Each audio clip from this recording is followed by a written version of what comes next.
ठीक है।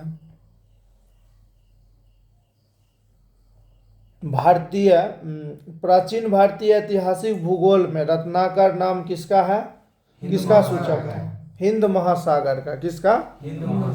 हिंद महासागर का। ठीक है।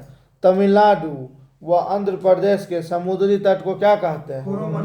कोरोमंडल। रेलवे भी चल रखा है कोरोमंडल नाम से।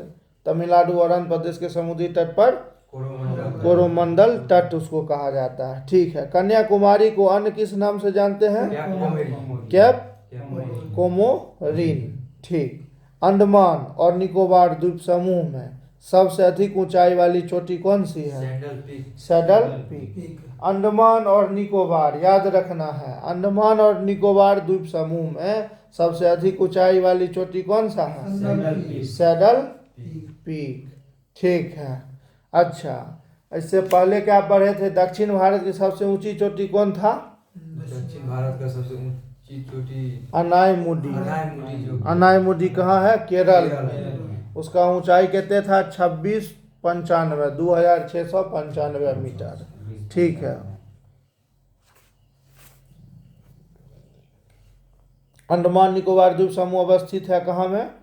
बंगाल की खाड़ी में। कहाँ अवस्थित है? बंगाल की खाड़ी में। ठीक। बार बार एक क्वेश्चन पूछा जाता है कि सिंधु व सतलज के मध्य स्थित हिमालय भाग को किस नाम से जानते हैं? कश्मीर हिमालय, या उसी को पंजाब हिमालय भी कहा जाता है। क्वेश्चन रिपीट हुआ है कई बार। ठीक है। अब देखो, अंडमान निकोबार हम लोग बोल देते हैं, लेकिन उसमें द्वीप की संख्या कितना है? लगभग 572 द्वीप है। सोच लो, 572 द्वीप कितना बड़ा हो जाता है, बहुत ज़्यादा संख्या में है। अच्छा, 10 डिग्री चैनल किन दो द्वीपों को पृथक करेगा? हाँ, अंडमान और निकोबार द्वीप को अलग करेगा। ठीक है। बैरन द्वीप अवस्थित है कहाँ? बंगाल की खाड़ी में। ठीक। श्रीहरिकोटा द्वीप कहाँ है? पुलिकट झील के समीप। श्रीहरिकोटा कहाँ है? आंध्र प्रदेश। ठीक है। राज्य पूछेगा तो आंध्र प्रदेश। ठीक है। राम सेतु, जिसको एडम्स ब्रिज, कहाँ से प्रारंभ होता है? धनुषकोडी। कहाँ से? धनुषकोडी से। लक्षद्वीप कहाँ है? अरब सागर में। कहाँ पे है? अरब सागर में। ठीक है। भारत का कौन सा द्वीप प्रवाल निर्मित है? लक्षद्वीप। जो कोरल सब होता है, जब मर जाता है तो उसका शरीर का जो ऊपर का संरचना है वो बना होता है किससे? कैल्शियम कार्बोनेट से। तो वो धीरे धीरे जमते जमते मतलब समुद्र के अंदर एक टापू का निर्माण कर देता है। तो उसी को हम लोग प्रवाल द्वीप के नाम से जानते हैं। ठीक है। भारत एवं श्रीलंका के मध्य कौन सा द्वीप है? पंबन द्वीप। इसको रामेश्वरम भी कहा जाता है। भारत और श्रीलंका के बीच एक द्वीप है, रामेश्वरम या पंबन द्वीप। हाँ, पंबन द्वीप है। द्वीपों पर बसा हुआ भारत का सबसे बड़ा नगर कौन है? मुंबई। ठीक है। द्वीपों पर बसा भारत का सबसे बड़ा नगर मुंबई है। ठीक। कोरी क्रीक कहाँ है? कोरी क्रीक कच्छ के रण में। सर क्रीक कहाँ है? भारत और पाकिस्तान के मध्य में है। ठीक है। ये विवाद है, जो दलदली क्षेत्र है गुजरात के आसपास का, वहाँ का भाग है। बुर्जिल और बनिहाल किस पर्वत श्रेणी में स्थित है? पीर पंजाल में। बुर्जिल और बनिहाल पीर पंजाल। ठीक है। मिजोरम को अन्य किस भौतिक नाम से जानते हैं? मालेसिस बेसिन। ठीक है। ज्योग्राफी यहाँ तक हो गया। कल हम लोग आधुनिक भारत का इतिहास पढ़ रहे थे, जिसमें उत्तरकालीन मुगल सम्राट के बारे में पढ़े थे। ठीक है। उसमें से हम कुछ रिवीजन के तौर पे कुछ प्रश्न करना चाहेंगे, जिसमें कि पहला प्रश्न है राकेश जी के लिए। अवध जो है अवध मुगल से स्वतंत्र हुआ था और अवध का संस्थापक कौन थे? शहादत खान। ठीक है, अवध का शहादत खान। ठीक है। उसके बाद गौतम के लिए सवाल है, तख्ते ताउस यानी मयूर सिंहासन पर बैठने वाला अंतिम मुगल शासक कौन था? हाँ बोले शाहजहां। मोहम्मद शाह था। कौन था? मोहम्मद शाह। मोहम्मद शाह। शाहजहां ने मोहम्मद शाह। मोहम्मद शाह। ठीक। उसके बाद सुंदरम के लिए क्वेश्चन है, घृणित कायर किसको कहते हैं? किस मुगल वंश को तो घृणित कायर? फर्रुखसियर। ठीक है, फर्रुखसियर को घृणित कायर। थोड़ा सा पढ़ के आना है पीछे डिवाइड करते हुए। ठीक है, कोई नहीं। अब आगे हम लोग चलते हैं। भारत में बहादुर शाह द्वितीय यानी बहादुर शाह जफर तक हम लोग कल कंप्लीट कर लिए थे। ठीक है। भारत में यूरोपीय व्यापारी कंपनियों का आगमन। ठीक। अब क्या होता है कि 17 मई 1498 है। कुछ लोग बोल देते कि भारत का खोज किसने किया था, तो लोग वास्को ड गामा बोल देता है, लेकिन भारत कोई वस्तु है नहीं जो उसका खोज कर देगा। भारत कोई वस्तु थोड़ी है। वास्को ड गामा से हजारों हजार साल पहले से भारत है, लाखों वर्ष पहले से, जिसका हमारे पास साक्ष्य भी है, इतिहास भी है, सब है। लेकिन वास्को ड गामा ये जो था वो क्या किया था कि जो समुद्री रास्ता है उसके थ्रू भारत का खोज किया था। समुद्री रास्ता का खोज किया था, जो कि कैप ऑफ गुड होप होते हुए आया था। ठीक है। तो वास्को ड गामा जो है कहाँ पे पहुंचा था? किस बंदरगाह पर? कालीकट बंदरगाह पर। वहाँ पे एक राजा था जो उसका स्वागत भी किया था, नाम था जमोरिन। जमोरिन नाम का राजा स्वागत किया था उसका। ठीक है। तो कालीकट बंदरगाह पहुंचता है 17 मई 1498 को। और सबसे बड़ी बात है, ये पुर्तगाल का था। कहाँ का था? पुर्तगाल का था। ठीक है। पुर्तगाल का नाविक था वास्को ड गामा। ठीक है। उसको भारत आने के क्रम में अब्दुल मजीद ने सहयोग किया था। वास्को ड गामा को भारत आने के क्रम में अब्दुल मजीद। अच्छा, अमेरिका का खोज कौन किया था? समुद्र कोलंबस। तो अमेरिका भी आना चाह रहा था भारत, लेकिन उसको क्या हुआ कि रास्ता गलत रूट पकड़ लिया, तो वहाँ पर वो जाके वो अमेरिका पहुँच गया। तो वहीं पे जाके देखा कि थोड़ा काला टाइप आदमी है, तो सबको नाम रेड इंडियंस रख दिया, कुछ भी अपने मन से। ठीक है। 1505 में फ्रांसिस्को द अल्मेडा। अच्छा, सबसे बड़ा प्रश्न है कि ये लोग भारत आना क्यों चाहता था? ये भी तो है, व्यापार करने।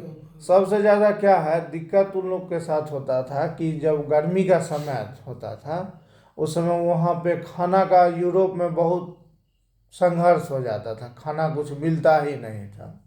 तो सब लोग सोचता था कि भारत से कुछ तरह तरह का मसाला, विभिन्न प्रकार का मसाला, स्पाइसेस को अपने देश आयात कर लेता था, ले आता था। और फिर ठंड के महीना में जब भोजन का कमी रहता था तो मांस के साथ उस मसाला को भुना कर खाने में प्रयोग किया जाता था। तो इस वजह से भारत आने का क्रम शुरू होता है 17 मई सन 1498 से, जिसमें वास्को ड गामा सबसे पहले भारत समुद्री रास्ते के थ्रू। उसके बाद 1505 ईस्वी में फ्रांसिस्को द अल्मीडा भारत में प्रथम पुर्तगाली वाइसराय बनकर आया। फ्रांसिस्को द अल्मीडा 1505 ईस्वी में फ्रांसिस्को द अल्मीडा भारत में प्रथम वाइसराय बनकर आया। ठीक। उसके बाद 4 साल बाद क्या होता है कि अल्फांसो द अल्बुकर्क कौन आया था? 1505 में आया था फ्रांसिस्को द अल्मीडा।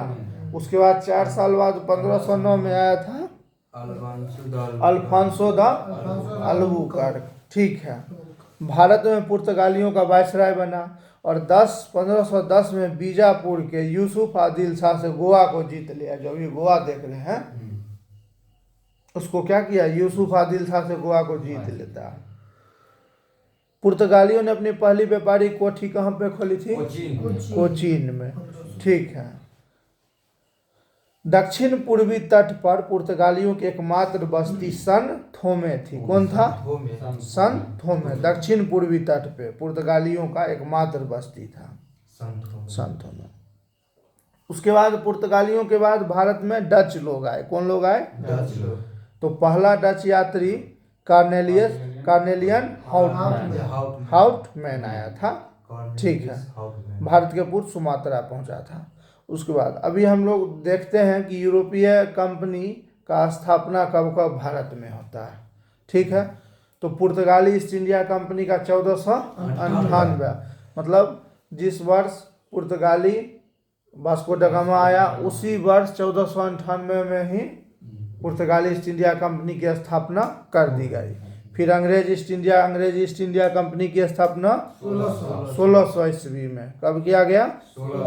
1600 दिसंबर 1600 था। Dutch east India company 1602। Dutch east India company 1602।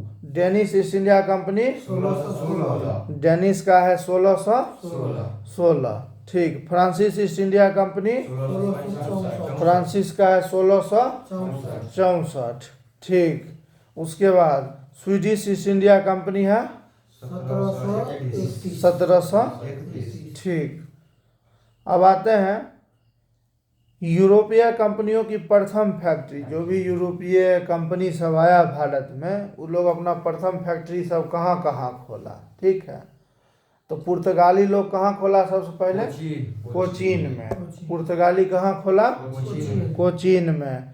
Dutch Masulipatnam. याद रखना डच और अंग्रेज का एक ही जगह मतलब एरिया मसूलीपट्टनम ही था। डच का भी और अंग्रेज सब जो था उसका भी कहाँ था? मसूलीपट्टनम। डेनिश का ट्रावनकोर। डेनिश का कहाँ था? ट्रावनकोर। फ्रांसीसी का था सूरत। काफ़ी फेमस जगह भी सूरत है। ठीक है। सूरत कहाँ है? सूरत में। अच्छा, सूरत को एक और नाम से जाना जाता है मुगल कालीन में। याद है कुछ?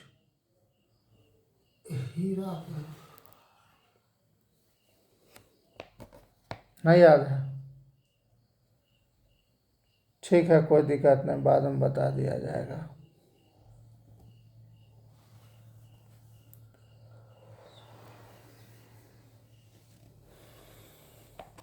ठीक। डचों इसको एक बार और कर देते हैं। ठीक है। पुर्तगाली कोचीन में। पुर्तगाली कोचीन में। पुर्तगाली का कहाँ था? कोचीन में। डच का मसूलीपट्टनम। अंग्रेज का मसूलीपट्टनम। फ्रांसीसी का सूरत। फ्रांसीसी का सूरत। डेनिश का ट्रावनकोर। ठीक है। मतलब सूरत का ऐसा था कि कुछ जो मक्का होता है मुस्लिम लोगों का, जो मक्का का जाने का द्वार कहा गया था उस समय मुगल काल में। कहीं है फिर आएगा ध्यान तो बता देंगे। डचों ने भारत में अपनी प्रथम व्यापारिक कोठी 1605 में कहाँ खोला था? मसूलीपट्टनम में स्थापित किया। ठीक है। डचों की दूसरी व्यापारिक कोठी पुलिकट। हाँ, पुलिकट।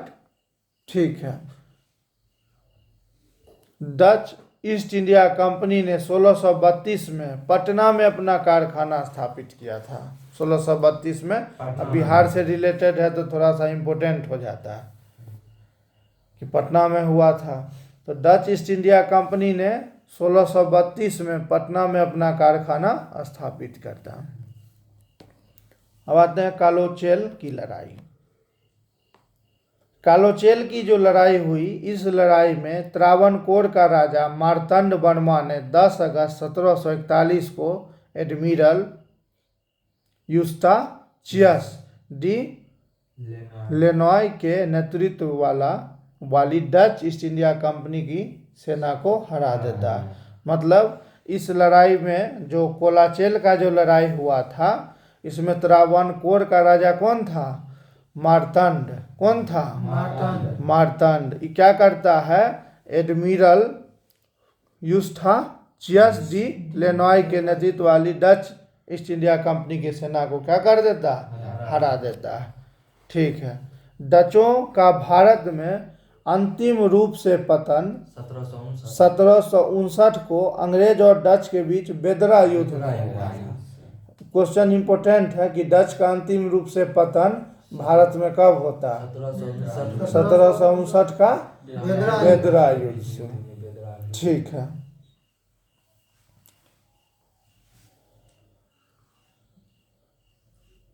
दिसंबर 1600 को इंग्लैंड की रानी एलिजाबेथ प्रथम ने ईस्ट इंडिया कंपनी को पूरब में व्यापार का एक अधिकार पत्र प्रदान किया। इस अधिकार पत्र के अनुसार इंग्लैंड को कोई भी कंपनी इस क्षेत्र में व्यापार के लिए ईस्ट इंडिया कंपनी से प्रतिस्पर्धा नहीं कर सकती थी। मतलब 31 दिसंबर 1600 को क्या हुआ? इंग्लैंड की जो रानी थी एलिजाबेथ, वो ईस्ट इंडिया कंपनी को पूरब में अपना लोग, उसके हिसाब से हम लोग पूरब में है। ठीक। तो यहाँ पे व्यापार करने का अधिकार प्रदान किया। इस अधिकार पत्र के अनुसार इंग्लैंड का कोई भी कंपनी इस क्षेत्र में व्यापार के लिए ईस्ट इंडिया कंपनी से प्रतिस्पर्धा नहीं कर सकती। प्रारंभ में ईस्ट इंडिया कंपनी में कितने साझेदार थे? 217। और पहला गवर्नर था टॉमस स्मिथ। पहला गवर्नर कौन था? ईस्ट इंडिया कंपनी का पहला गवर्नर था टॉमस स्मिथ। ठीक है। उसके बाद मुगल दरबार में जाने वाला प्रथम अंग्रेज कौन था? कैप्टन हॉकिंस, जिसका हम लोग कुकर यूज करते हैं, हॉकिंस कंपनी का करते हैं ना, वही गया था मुगल दरबार में सबसे पहले, जो जेम्स प्रथम के राजदूत के रूप में गया था। किसके राजदूत में? जेम्स प्रथम में 1609 ईस्वी में जहांगीर के दरबार में। ठीक है। क्वेश्चन पूछ देगा कि कैप्टन हॉकिंस किसके दरबार में गया था? जहांगीर के दरबार में। थोड़ा टफ बनाना रहेगा तो कब गया पूछ देगा, तो 1609 ईस्वी में। ठीक। भारत आने वाला पहला अंग्रेजी जहाज रेड ड्रैगन। ठीक है। 1611 में दक्षिण पूर्वी समुद्र तट पर सर्वप्रथम किसने मसूलीपट्टनम में व्यापारी कोठी की स्थापना किया था? 1611 में कहेगा तो अंग्रेज, डच और इंग्लिश दोनों किया था, लेकिन 1611 में कौन किया था? अंग्रेज। ठीक।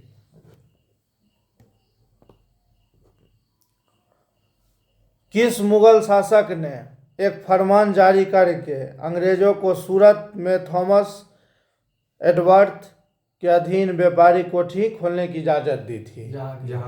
जहांगीर। ठीक है। जहांगीर ने दिया था। किसने दिया था? जहांगीर ने। ठीक। पूर्वी तट पर अंग्रेजों ने अपना प्रथम व्यापारी कोठी मसूलीपट्टनम में 1611 में खोला, जबकि पश्चिमी तट पर सूरत में कब खोला था? 1613 में व्यापारिक कोठी स्थापित किया। अच्छा, पहली बार सूरत में 1608 में व्यापारिक कोठी स्थापित करने का प्रयास किया गया था। सूरत में सबसे पहले 1608 में प्रयास किया था, लेकिन प्रयास सफल नहीं रहा। क्या हुआ? 1613 में जाके हुआ। कहाँ हुआ? कब हुआ? 1613। उससे पहले अंग्रेज 1611 में मसूलीपट्टनम में खोल लिया था। ठीक है। इतना बात याद रहेगा। ठीक। अच्छा, मुगल काल में सूरत को, यही हम उस समय बोल रहे थे जो सूरत का चर्चा हुआ था, तो मुगल काल में सूरत को बाबुल मक्का यानी मक्का का प्रस्थान द्वार कहा गया था। बाबुल मक्का है ना, कि सूरत जो है वो तो एकदम पश्चिमी भाग में है लगभग, तो वहीं से अपना जहाज के द्वारा मक्का की ओर रवाना हुआ करता था ये लोग। तो इस वजह से मक्का का प्रस्थान द्वार किसको कहा गया है? देखो ये पुराना लुसेंट में नहीं दिया है, नया में दिया है, मतलब इससे क्वेश्चन आया है कहीं न कहीं एग्जाम में, नहीं तो नहीं दिया रहता। 1615 में सम्राट जेम्स प्रथम ने किसको अपना राजदूत बनाकर मुगल सम्राट जहांगीर के दरबार में भेजा था? Sir Thomas Roe. इससे पहले जो गया था हॉकिंस गया था, वो जेम्स प्रथम के राजदूत के रूप में। किसके राजदूत में? जेम्स प्रथम के राजदूत के रूप में 1609 ईस्वी में गया था। कौन? हॉकिंस। और जहाज कौन गया था सबसे पहले?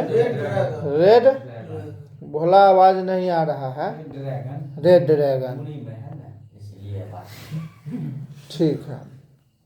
उसके बाद 1615 में सम्राट जेम्स प्रथम ने सर टॉमस रो को अपना राजदूत बनाकर मुगल सम्राट जहांगीर के दरबार में भेजा था। ठीक है। उसके बाद क्या हुआ? 1619 तक वो कहाँ रहा था? भारत में, जहाँ पर उसने जहांगीर एवं खुर्रम किसका नाम था पता? शाहजहां। शाहजहां का नाम क्या था? खुर्रम था। ठीक है। उसने, किसने? Sir Thomas Roe. ठीक है। उसने क्या किया? 1609 में 15 में आया, 4 साल, 15 4 19 हुआ ना, तो 4 साल ज़्यादा, 15 4 19, 1619 तक कहाँ रहा? भारत में। और भारत में रहने के कारणवश क्या हुआ? उसने जहांगीर और खुर्रम से अंग्रेजों के लिए कुछ व्यापारिक छूट मतलब प्राप्त करने में सफल रहा। मतलब वो जो टॉमस रो का जो जेम्स प्रथम है ना, सम्राट जेम्स प्रथम ने टॉमस रो को अपना राजदूत बना के भेजा था 1615 में। वो 4 साल तक भारत में रहा, और 4 साल तक रहा तो उसका आउटकम क्या निकला कि इसको व्यापारिक छूट करने व्यापारिक छूट प्राप्त करने का अधिकार प्राप्त हुआ। किसके द्वारा? खुर्रम और जहांगीर के द्वारा, मतलब शाहजहां और जहांगीर के द्वारा। ठीक है।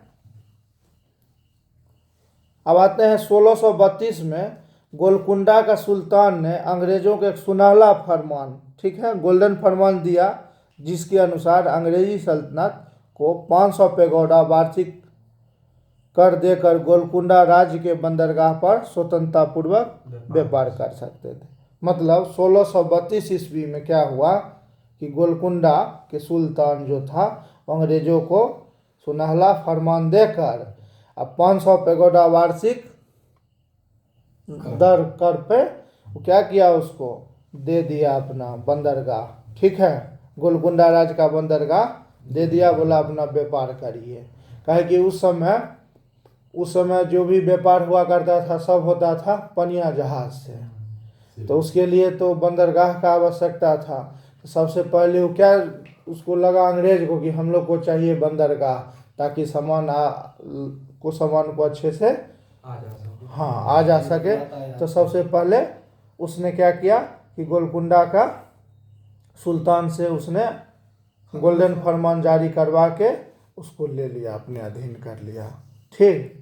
1639 में अंग्रेज फ्रांसिस डे ने चंद्रगिरी के राजा से मद्रास पट्टे पर लिया और वहीं एक किलाबंदी कोठी का निर्माण किया। देखो, पट्टा पर मतलब वही कुछ रुपया दे के किराया। इस कोठी का नाम फोर्ट सेंट जॉर्ज पड़ा, और यही फोर्ट सेंट जॉर्ज कालांतर में कोरोमंडल तट पर अंग्रेजी मुख्यालय बना।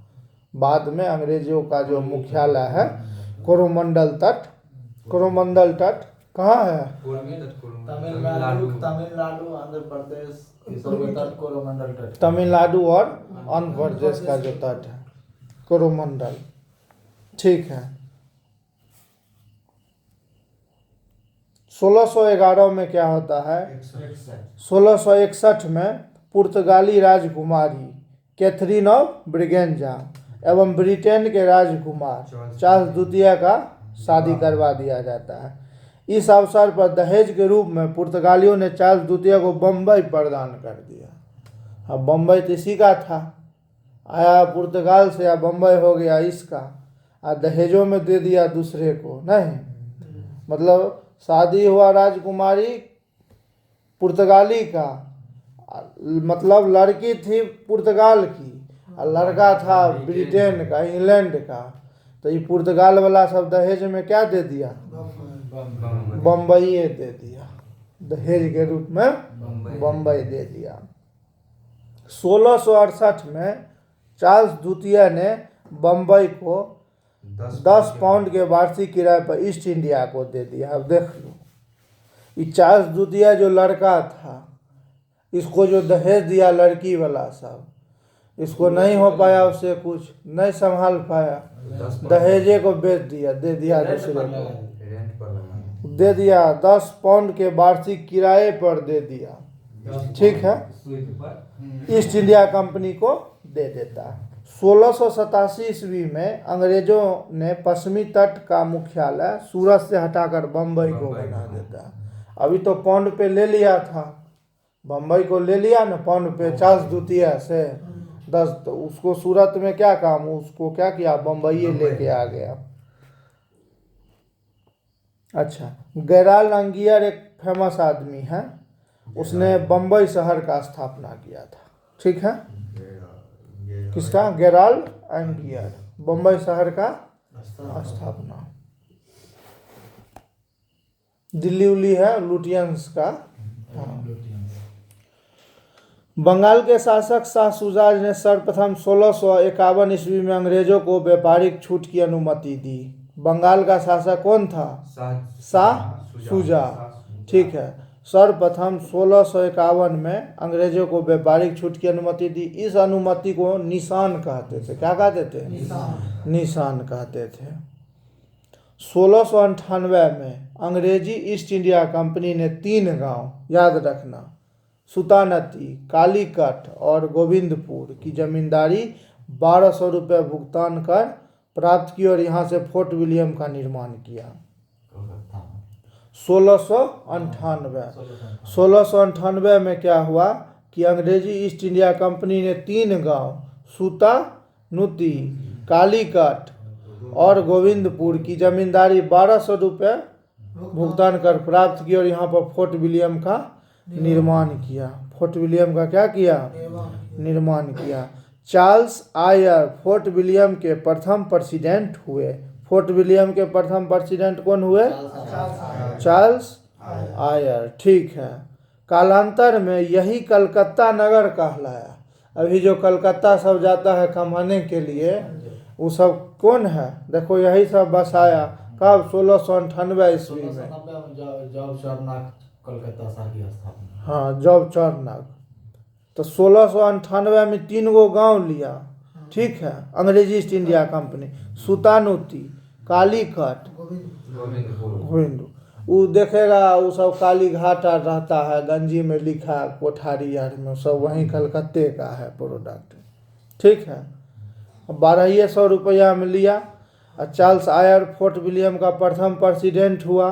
और कालांतर में यही क्या कहलाया? कलकत्ता है, जिसका नींव कौन रखा था? जॉब चौरनॉक। कौन रखा था?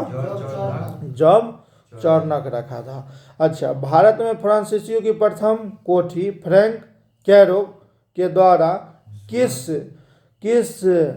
जगह पर स्थापित किया गया था? सूरत में। ठीक है, भारत में क्या है, फ्रांसीसियों का प्रथम, फ्रांसीसी का कहाँ था वैसे? सूरत में था ना। और डेनिस का था कहाँ? ट्रावनकोर में। और इसका कहाँ था? डच का मसूलीपट्टनम। डच और अंग्रेज दोनों का था मसूलीपट्टनम। पुर्तगाली का कोचीन में था। पुर्तगाली का कहाँ था? कोचीन में। पुर्तगाली का था 1503 में। पुर्तगाली का कब था? अंग्रेज का कब था? अंग्रेज का 1611। प्रयास किया था 8 में सूरत में। ठीक है, लेकिन वहाँ नहीं होया था, तो वहाँ 13 में फिर हो पाया था, 2 साल बाद। जब स्थापित किया, उससे 3 साल पहले करना चाहा, लेकिन नहीं हुआ, फिर 2 साल बाद 13 में सूरत में कर पाया। ठीक है,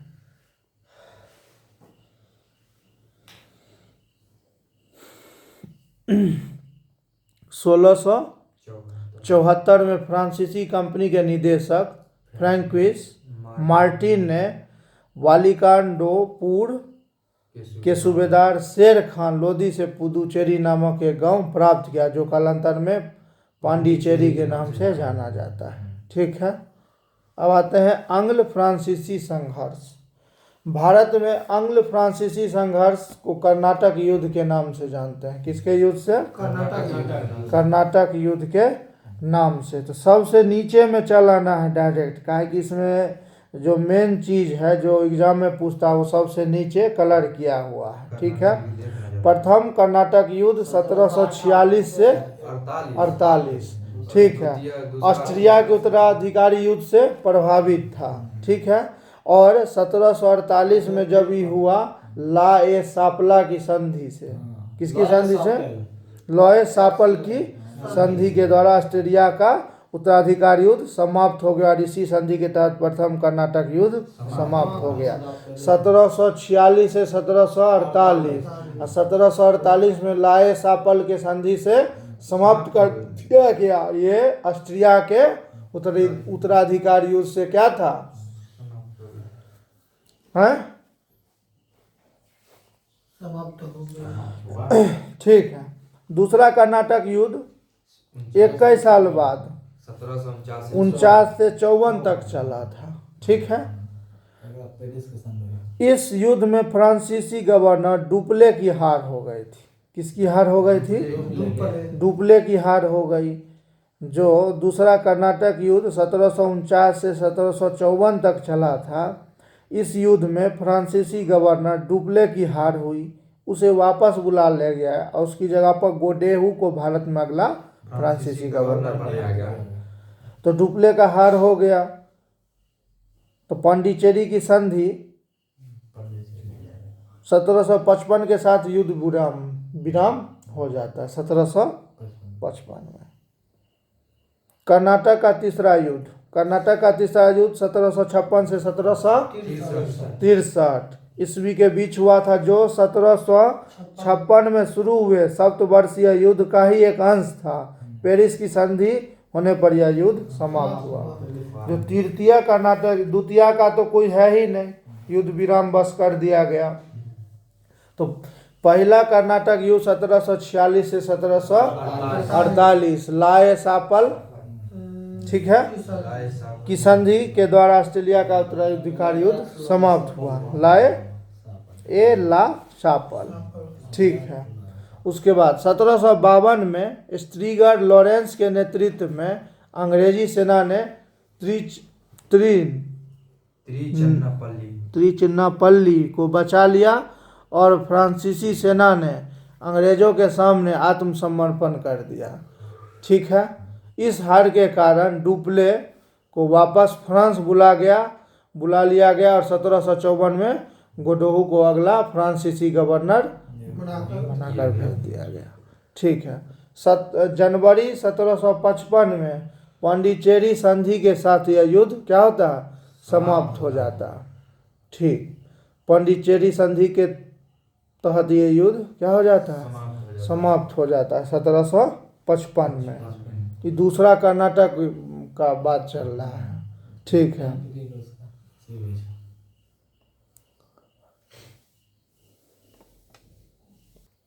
कल हम लोग ने जीव विज्ञान को शुरुआत किया था, जीव विज्ञान का। उसमें कुछ जीव विज्ञान की कुछ शाखाओं के बारे में बात की थी। तो उसमें बताना है कि छिपकलियों का अध्ययन किस में आएगा? सेरोलॉजी। ठीक है। रेशम कीट का अध्ययन सेरीकल्चर। ठीक है।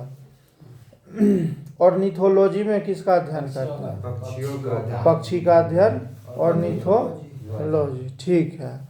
उसके बाद सिल्वीकल्चर में क्या होता है?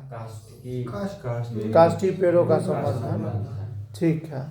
उसके बाद कुछ बताना है हमको, कुछ वैज्ञानिक नाम। वैज्ञानिक नाम में पहला जो रहता है वर्ड किसको सूचित करता है? वंश। उसके बाद दूसरा किसको कहता है? वंश और जाति। इसको कौन दिए थे? Carolus Linnaeus. द्विनाम पद्धति तो वही दिए थे ना, केरोलस लिनियस। केरोलस ने 1735 में दिए थे, ठीक है। केरोलस तो उनको फादर ऑफ टैक्सोनॉमी भी कहा जाता है, ठीक है।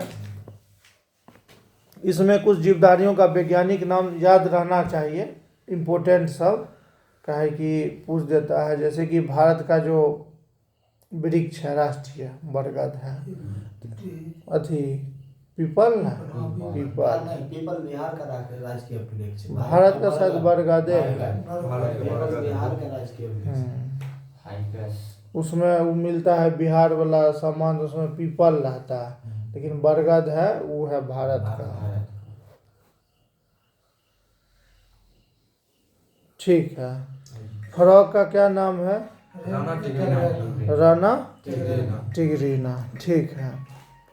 उसके बाद चना का क्या है? चना, मटर और चना में अंतर नहीं लगता है, हाँ? चना का साइसर एरिटीना है, मटर का है पाइसम सेटाइवम। मटर का क्या है?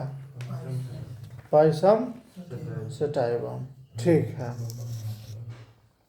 उसके बाद बताना है, अब आप आज का डिस्कशन शुरू करते हैं। ये तो कुछ कल का था, अब शुरू करते हैं। प्रोकार्योटिक यूकार्योटिक हो गया था, उसके बाद हाँ यहाँ से तो बचा हुआ है ना, यूकैरियोटिक से।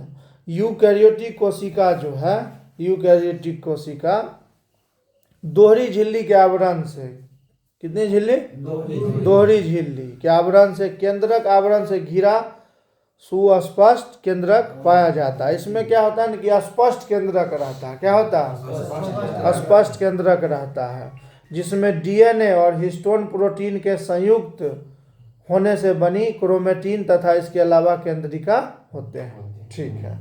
उसके बाद मुख्य जो क्वेश्चन पूछता है, लगभग ये जो दिया हुआ उसी से आता है।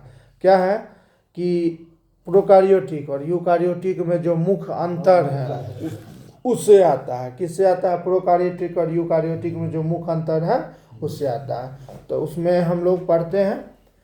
सबसे पहले बात करेंगे कोशिका भित्ति का। किसका? कोशिका भित्ति का।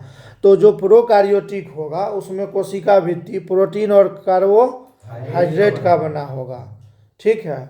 कोशिका भित्ति जो है प्रोकार्योटिक में प्रोटीन और कार्बोहाइड्रेट का बना होता है, और यूकार्योटिक में सेलुलोज का, यूकार्योटिक में सेलुलोज की बनी होती है, ठीक है। एक बार फिर से, काहे कि ये थोड़ा कंफ्यूज कर देता है बाद में।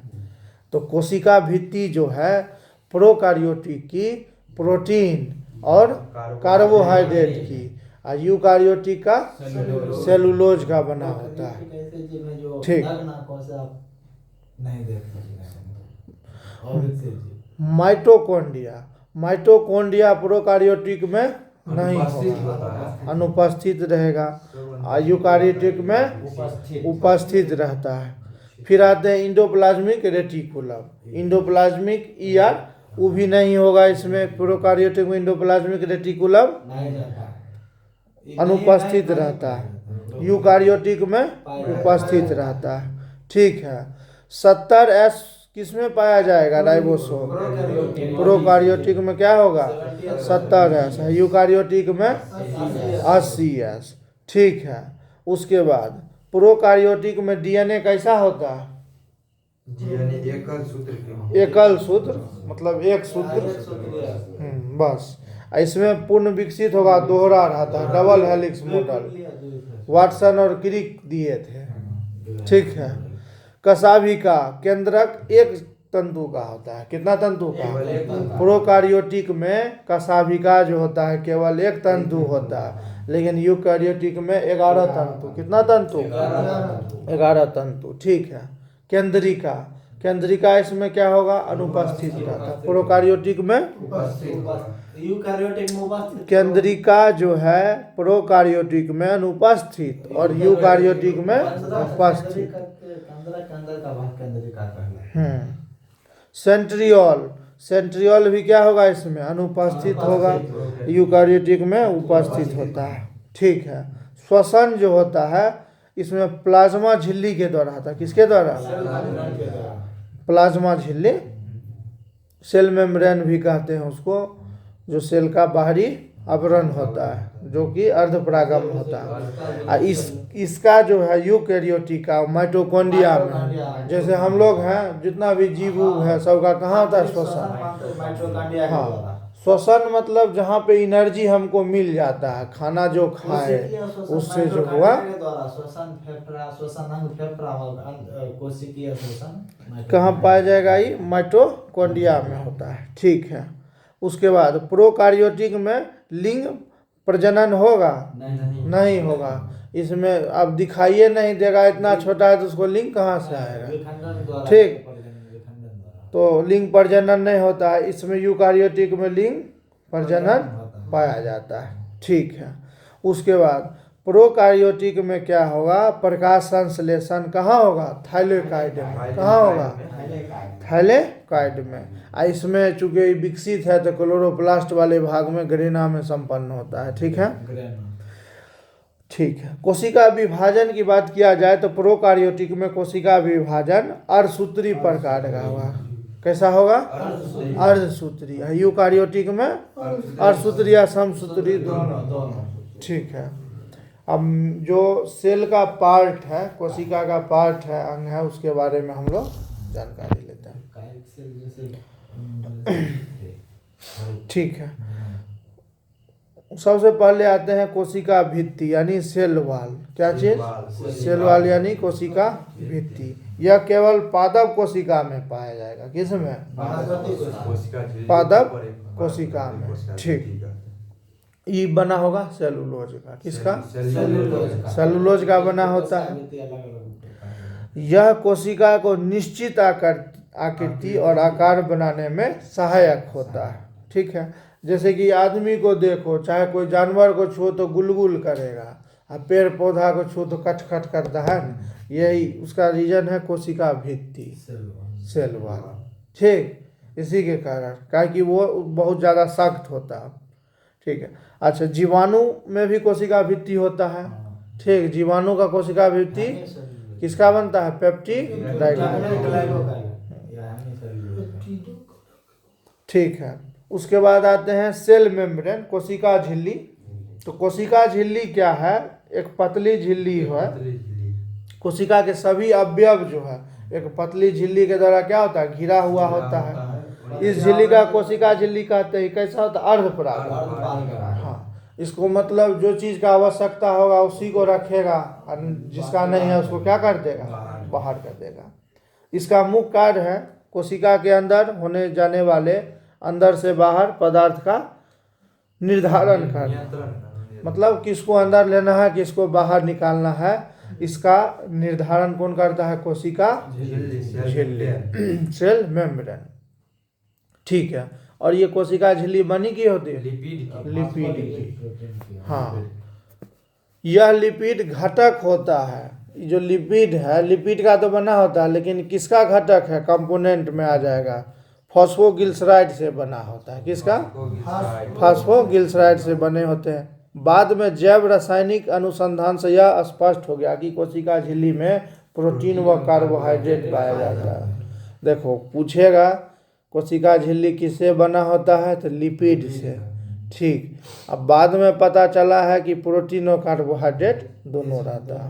वैसे कहीं ऑप्शन में फास्फोलिपिड प्रोटीन दे देता है। लिपिड रहेगा ही, कुछ रहेगा, लिपिड रहेगा, वही आंसर है। ठीक। कोशिका झिल्ली का उन्नत नमूना 1972 में सिंगर और निकोलसन द्वारा प्रतिपादित किया गया, जिसे तरल किरमिर नमूना के रूप में स्वीकार किया गया। इसके अनुसार लिपिड के अर्धतलीय प्रकृति के कारण द्विसतह के भीतर प्रोटीन पार्श्विक गति करता है। ठीक है, इसको जानकारी के रूप में रख लेना है। अब आते हैं तारक सेंट्रोसोम। सेंट्रोसोम का सबसे खोज किया था? बोवेरी। ठीक है। सेंट्रोसोम का खोज कौन किया था? बोवेरी। यह केवल जंतु कोशिका में पाया जाता है। किसमें? जंतु कोशिका में। तो जो तारक काय है सेंट्रोसोम, यह एक या दो कण जैसी संरचना होती है, जैसे सेंट्रियोल कहते हैं। क्या बोलते हैं उसको? सेंट्रियोल कहते हैं। समसूत्री विभाजन में यह ध्रुव का निर्माण करता है। जब समसूत्री विभाजन होता है तो उसमें किसका निर्माण करता है? ध्रुव का। पोल्स जो होते हैं, पोल का निर्माण करता है कौन? सेंट्रोसोम। सेंट्रियोल नहीं, सेंट्रोसोम। जो तारक का एक इसका विभाजन में मदद करता है। अब आते हैं इंडोप्लाज्मिक रेटिकुलम, अंतर द्रव्यी जालिका। यूकैरियोटिक कोशिका के कोशिका द्रव में चपटा आपस में जुड़े थैलीयुक्त छोटी नलिकावत जालिका तंत्र बिखरा रहता है, जिसे अंतर्द्रव्यी जालिका कहते हैं। प्रायः राइबोसोम इंडोप्लाज्मिक रेटिकुलम के बाहरी सतह पर क्या होता है? रहता है।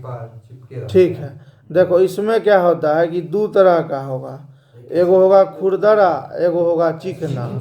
तो खुरदरा कौन होगा? जिसमें राइबोसोम, हाँ, रफ और स्मूथ दूगो होता है। तो रफ कौन हुआ? जिसमें रफ में प्रोटीन का निर्माण होता है। ठीक है, इसमें रफ वाला में कौन जुड़ जाता है? के राइबोसोम। राइबोसोम के जुड़ने से वो क्या हो जाता है? खुरदरा हो जाता है। और राइबोसोम ही निर्माण करता है क्या चीज़ का? प्रोटीन का। तो इंडोप्लाज्मिक रेटिकुलम दो प्रकार का, एक हो गया रफ और एक हो गया स्मूथ। तो रफ वो होगा जिसमें जाकर राइबोसोम जाके अटैच हो जाएगा, वो क्या हो जाएगा? रफ।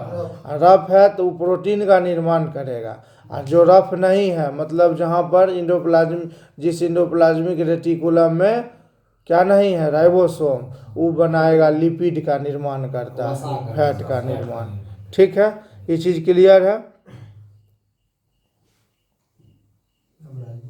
इंडोप्लाज्मिक रेटिकुलम का मुख्य कार्य उन सभी वसा और प्रोटीन का संरचना करना जो कि भिन्न झिल्लियों जैसे कोशिका झिल्ली, केंद्रक झिल्ली आदि का निर्माण करते हैं। सामान्यतः इसके द्वारा कोशिका द्रव और केंद्र के विभिन्न भागों में पदार्थों का संचलन किया जाता है। ठीक है, मतलब क्या है? जो इंडोप्लाज्मिक रेटिकुलम है, इसके द्वारा कोशिका का जो द्रव है, कोशिका द्रव, और केंद्र में विभिन्न भागों में पदार्थों का संचालन किया जाता है, पदार्थ का आदान प्रदान किया जाता है। ठीक है, अब आते हैं राइबोसोम। राइबोसोम सर्वप्रथम रॉबिन्सन और ब्राउन ने 1953 में पादप में तथा ई पैलेट ने 1953 में जंतु कोशिका में राइबोसोम को देखा था। ठीक है, रॉबर्ट ने इसका नामकरण किया था। कौन किया था?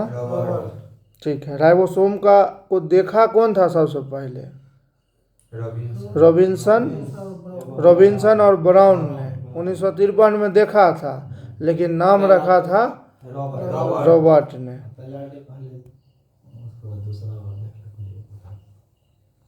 ठीक है, उसके बाद आते हैं, यह राइबोन्यूक्लिक एसिड आरएनए नामक अम्ल व प्रोटीन की बनी होती है। किसकी बनी होती है? राइबोन्यूक्लिक एसिड नामक अम्ल और प्रोटीन की बनी होती है। यह प्रोटीन संश्लेषण के लिए उपयुक्त स्थान प्रदान करती है, इसीलिए इसे प्रोटीन की फैक्ट्री भी कहा जाता है। प्रोटीन की फैक्ट्री राइबोसोम को कहा जाता है। राइबोसोम केवल कोशिका द्रव में ही नहीं बल्कि हरित लवक, सूत्रकणिका यानी माइटोकॉन्ड्रिया जिसको बोलते हैं, एवं खुरदरी अंतर्प्रद्रव्य जालिका में भी मिलते हैं। ठीक है, यूकारियोटिक राइबोसोम 80S व प्रोकारियोटिक राइबोसोम 70S प्रकार के होते हैं। जो मतलब स्वेडबर्गस इकाई होता है।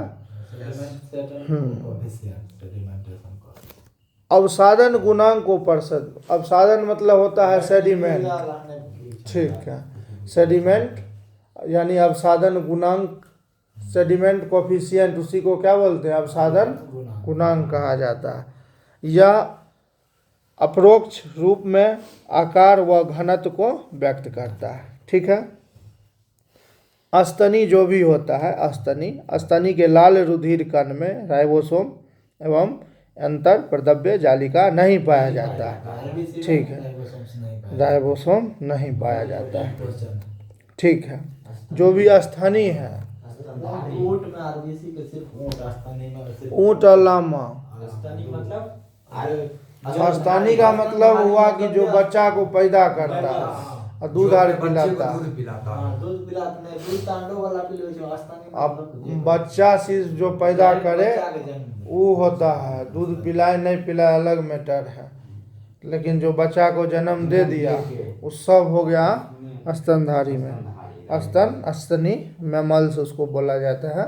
माइटोकॉन्ड्रिया, माइटोकॉन्ड्रिया का खोज किया था अल्टमैन। कौन किया था? माइटोकॉन्ड्रिया का खोज किया था अल्टमैन। नाम रखा था बेंडा। ठीक है, नाम रखा था बेंडा।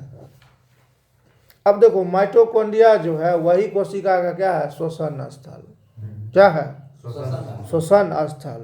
मतलब कोशिका में इसका संख्या निश्चित नहीं रहता है।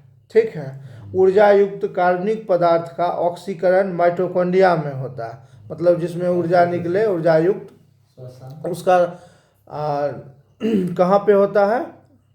ऊर्जा युक्त कार्बनिक पदार्थों का ऑक्सीकरण माइटोकॉन्ड्रिया में होता है, जिससे काफ़ी मात्रा में क्या प्राप्त होता है?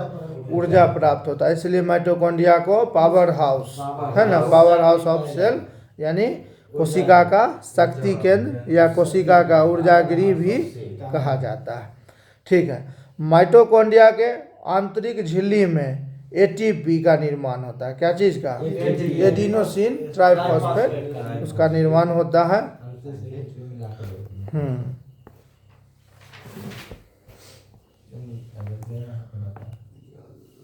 38 वो हो 36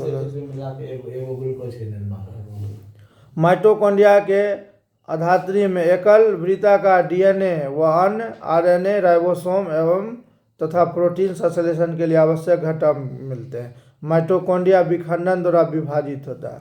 माइटोकॉन्ड्रिया किसके द्वारा विभाजित होगा? विखंडन के द्वारा। किसके द्वारा? विखंडन के द्वारा।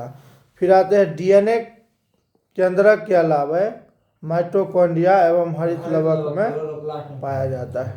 ठीक है, मतलब डीएनए केंद्रक के अलावा डीएनए जो है, डीएनए डीऑक्सीराइबोन्यूक्लिक एसिड, वो जो है केंद्रक न्यूक्लियस के अलावा माइटोकॉन्ड्रिया में और हरित लवक यानी क्लोरोप्लास्ट उसमें पाया जाता है। ठीक है, यानी डीएनए कहाँ कहाँ इम्पोर्टेंट है, इसलिए रिपीट कर रहे हैं। ये पूछा गया है क्वेश्चन, रिपीटेड क्वेश्चन है कई बार। मतलब पूछ देता है कि डीएनए जो है वो केंद्रक के अलावा और कहाँ पाया जाता है। उसके बाद माइटोकॉन्ड्रिया और क्लोरोप्लास्ट यानी हरित लवक में पाया जाता है। ठीक है, उसके बाद आते हैं गोल्जी बॉडी। इसका खोज किया था कैमिलो गोल्जी। इटली का था, राहुल जी के नानी गांव का था। यह केंद्र के चारों ओर घनी रंजित जालीदार संरचना है। कैसी संरचना है? घनी रंजित जालीदार संरचना है। ठीक है, गोल्जी कॉम्प्लेक्स में कोशिका द्वारा संश्लेषित प्रोटीन एवं अन्य पदार्थों की पुटिका के रूप में पैकिंग की जाती है। क्या करता है? तो पैकिंग के कारण इसको यातायात प्रबंधक भी कहा जाता है। याद रखना है, मतलब जो गोल्गी बॉडी है वो क्या करता है? जो गोल्गी कॉम्प्लेक्स में कोशिका द्वारा संश्लेषित प्रोटीन, मतलब प्रोटीन जो बना उसको क्या करता है? पैक कर देता है ना। इसीलिए यातायात प्रबंधक भी इसको कहते हैं। यह कोशिका भित्ति एवं लाइसोसोम का निर्माण भी करती है। जो कोशिका भित्ति जो देखते हैं, कोशिका भित्ति जिसको बोलते हैं सेल वॉल जो कि बना होता है सेलुलोज का, उसका निर्माण कौन करता है? कौन करता है? गोल्जी बॉडी या गोल्जी काय। ठीक है, राइबोसोम में निर्मित प्रोटीन से मिलकर क्या बनाता है? ग्लाइकोप्रोटीन बनाता है। इसलिए गोल्जी काय ग्लाइकोलिपिड का भी निर्माण करता है।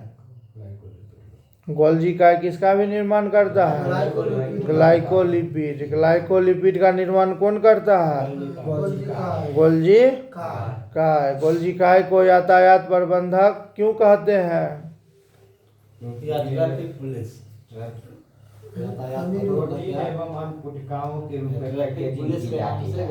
इसके द्वारा क्या किया जाता है? प्रोटीन और जो भी मतलब संश्लेषित कोशिका के अंदर जो भी चीज़ है, जैसे कि प्रोटीन हो गया और अन्य पदार्थ जितना भी हो गया सब कुछ को क्या करता है, पैकिंग कर देता है। ठीक है, अब आते हैं लाइसोसोम के बारे में। किसके बारे में? लाइसोसोम का खोज किया था डी डुबे नामक वैज्ञानिक ने किया था। ठीक है, इसका निर्माण संवेष्टन विधि द्वारा गोल्जी काय में होता है। ये पूछता है कि किस विधि के द्वारा इसका निर्माण, तो संवेष्टन विधि याद रखना है। तो लाइसोसोम का निर्माण होगा कहाँ? गोल्जी काय में। और गोल्जी काय में और किसका निर्माण होता है? ग्लाइकोप्रोटीन। ठीक है, उसके बाद देखो लाइसोसोम में सभी प्रकार का जल अपघट्य एंजाइम होता है। ठीक है, मतलब जो जैसे कि हाइड्रोलाइजेज हो गया, लाइपेज हो गया, प्रोटेसेज हो गया, कार्बोहाइड्रेजेज हो गया, सब प्रकार का इसमें मिलता है। जो अम्लीय परिस्थितियों में सर्वाधिक सक्रिय होता है, कि उसके लिए कैसा परिस्थिति चाहिए? अम्लीय होता है। ये enzyme carbohydrate, protein, lipid, nucleic अम्ल आदि के पाचन में सक्षम होता है। मतलब कार्बोहाइड्रेट हो गया, प्रोटीन हो गया, लिपिड यानी फैट हो गया, न्यूक्लिक अम्ल हो गया, इस सब के पाचन में क्या होता है? सक्षम। और इसे आत्मघाती की थैली भी कहा जाता है। ठीक है, आत्मघाती की थैली किसको कहते हैं? लाइसोसोम को कहते हैं। स्तनधारियों के लाल रक्त कणिका में लाइसोसोम नहीं पाया जाता है। ठीक है, जैसे इससे पहले पढ़े थे, स्तनी के लाल रुधिर कण में क्या नहीं पाया जाता है? लाइसोसोम नहीं पाया जाता। इससे पहले अभी पढ़े थे माइटोकॉन्ड्रिया, राइबोसोम और इंडोप्लाज्मिक रेटिकुलम भी नहीं पाया जाता है। मतलब कुल मिला के क्या क्या नहीं पाया जाएगा? जो भी स्तनी है, स्तनी का जो लाल रुधिर कण है उसमें राइबोसोम और इंडोप्लाज्मिक रेटिकुलम तो नहीं पाया जाएगा, और उसके साथ साथ क्या नहीं पाया जाएगा? लाइसोसोम।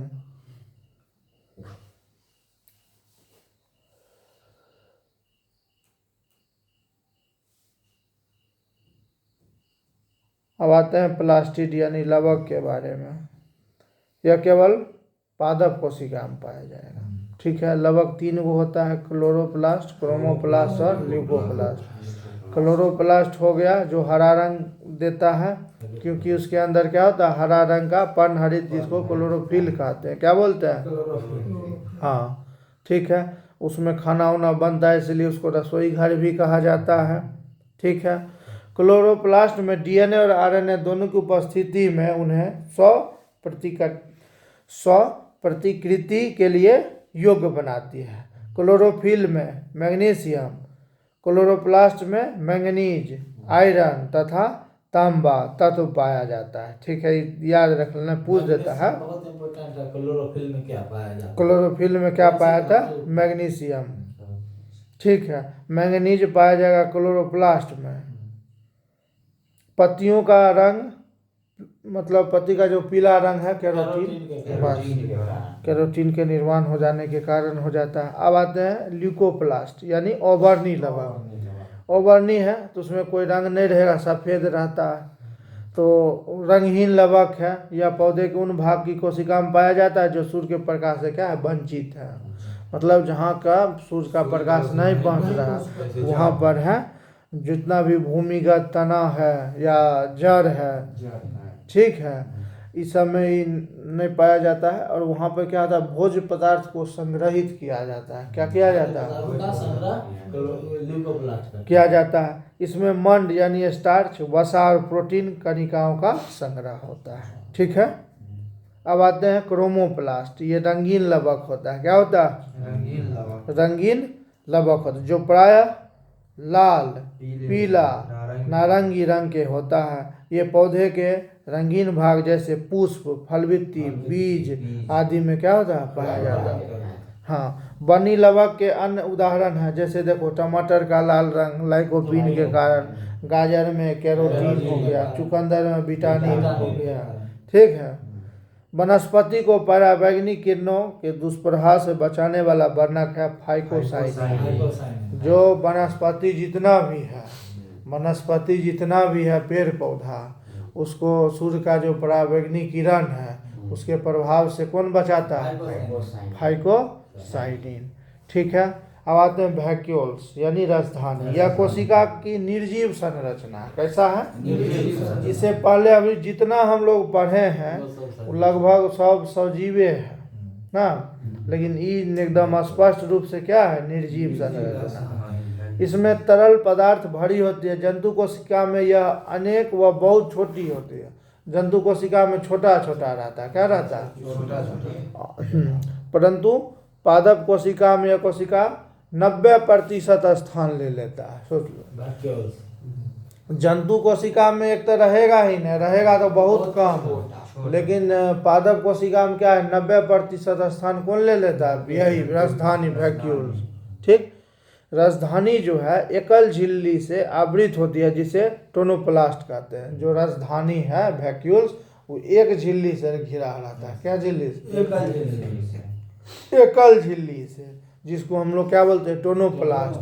बोल देंगे टोनोप्लास्ट किसको कहते हैं तो क्या कहोगे? राजधानी का झिल्ली से घिरा हुआ भाग हाँ, जिसे टोनोप्लास्ट कहते हैं। राजधानी जिस एक झिल्ली से घिरा हुआ है उसको क्या बोलेंगे? टोनोप्लास्ट।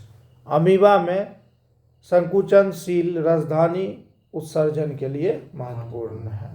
अमीबा एक यूनिसेलुलर है। अब आते हैं न्यूक्लियस। न्यूक्लियस रॉबर्ट ब्राउन ने केंद्रक का खोज किया था। ठीक है। कोशिका का सबसे प्रमुख स्थान केंद्रक। न्यूक्लियस यानी केंद्रक। केंद्रक का खोज किया था रॉबर्ट ब्राउन। ठीक है। कोशिका का सबसे प्रमुख अंग होता है कौन? केंद्रक। हाँ। कोशिका के पूछेंगे तब बताना है, बीच में नहीं। कोशिका के प्रबंध के समान कार्य करता है। प्रबंधक का कार्य कौन करता है? केंद्रक करता है। ठीक है। केंद्रक द्रव में धागेनुमा पदार्थ जाल के रूप में बिखरा होता है जिसको क्या बोलते हैं? क्रोमेटिन बोलते हैं। क्या बोलते हैं? क्रोमेटिन कहते हैं। क्रोमेटिन नाम किसने रखा था? नाम मिलता है क्रोमेटिन फ्लेमिंग। क्या? यह प्रोटीन हिस्टोन और डीएनए का बना होता है। देखो इसका जो प्रोटीन है हिस्टोन प्रोटीन और डीएनए मतलब डीऑक्सी राइबोन्यूक्लिक एसिड का बना होता है। कोशिका विभाजन के समय क्रोमेटिन सिकुड़ कर अनेक मोटे और छोटे धागे के रूप में क्या हो जाता है? संगठित। मतलब वैसे बिखरा रहता है। ठीक है। जब कोशिका का विभाजन होता है तो सब क्या होता है? सिकुड़ जाता है। सब मोटा और धागे के रूप में संगठित हो जाता है। उसी को ना गुणसूत्र कहते हैं। जो क्रोमेटिन जो है, जो क्रोमेटिन क्या है? बिखरा हुआ रहता है इसे, लेकिन जब सेल विभाजन का काम होगा तो क्या होता है? सब सिकुड़ के एक जगह मोटा थोड़ा हो जाता है। उसका काम क्या है कि आगे हमको ले जाना है, जो भी वंशानुगत लक्षण जो भी रहता है उसको आगे ले जाने का काम है ना इसका। इसके भी अंदर जीन रहता है, तो इसका काम ज़्यादा हो जाता है। इसके कारण क्या होता है? ये सुकर कर एक जगह हो जाता है। कौन? क्रोमेटिन। ठीक है।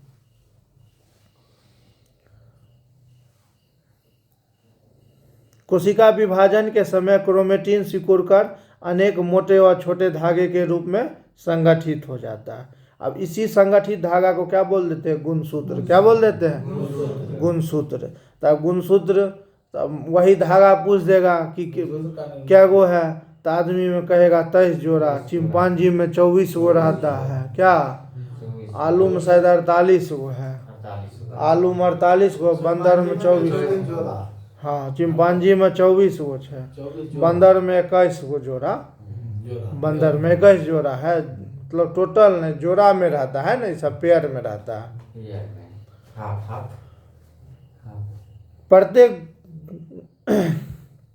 प्रत्येक गुणसूत्र में जेली के समान एक गाढ़ा भाग होता है जिसको क्या बोल देते हैं? मैट्रिक्स। मतलब जो भी पहले तो क्या है, न्यूक्लियस है। न्यूक्लियस में क्या होता है कि केंद्रक में धागानुमा पदार्थ रहता है जिसको क्रोमेटिन बोलते हैं। धागानुमा पदार्थ को क्या बोलते हैं? क्रोमेटिन।